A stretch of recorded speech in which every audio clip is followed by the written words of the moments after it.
नमस्कार मंडळी, मी आहे तुमची लाडकी सोनू. तुमच्यासाठी घेऊन आली आज सर गावरान रेसिपी. चला तर मग आज आपण बनवूया मिक्स डाळीचे थालीपीठ. त्यासाठी लागणारे साहित्य मी तुम्हाला सांगते. अगदी कमी साहित्यात हे थालीपीठ बनवून होतो. अगदी चविष्ट आणि पौष्टिक. चला तर मग साहित्य सांगते. थालीपीठ बनवण्यासाठी लागणारे साहित्य सांगते. मुगाची डाळ, मठाची डाळ, हरभऱ्याची डाळ. या सगळ्या डाळी रात्री मी स्वच्छ पाण्याने धुवून भिजत घातल्या होत्या. एक कापलेला कांदा, चवीपुरता मीठ, हळदी, जिरे, कोथिंबीर, 4-5 मिरच्या आणि लसणाच्या कापळ्या, तेल. चला तर मग आता आपण रेसिपीला सुरुवात करू. चला आता थालीपीठसाठी आता आपण वाटण करून घेऊ. डाळ टाकली आहे हरभऱ्याची, मठाची डाळ, मुगाची डाळ, 4-5 लसणाच्या कापळ्या, हिरवी मिरची, कोथिंबीर, जिरे,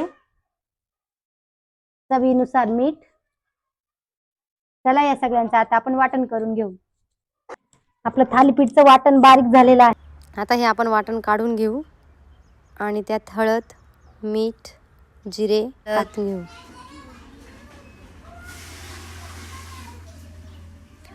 कोथिंबीर, कांदा सगळं मिक्स करून घेऊ.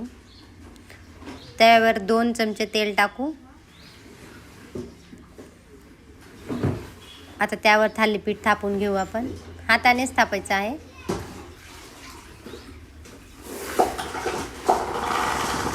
गोल गरगरीत थालीपीठ झाले. आता त्याची आपण एक बाजू उलटून घेऊ. तयार आहे आपले थालीपीठ.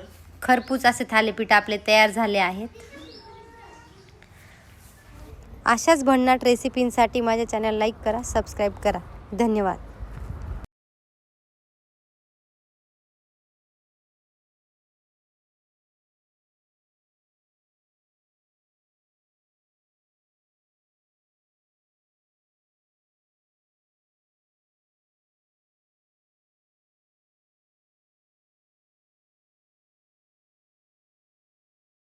नुसार मीठ टाकून घेऊ. हे सगळं झाल्यावर मिक्स करून घेऊ. आता आपण त्याचं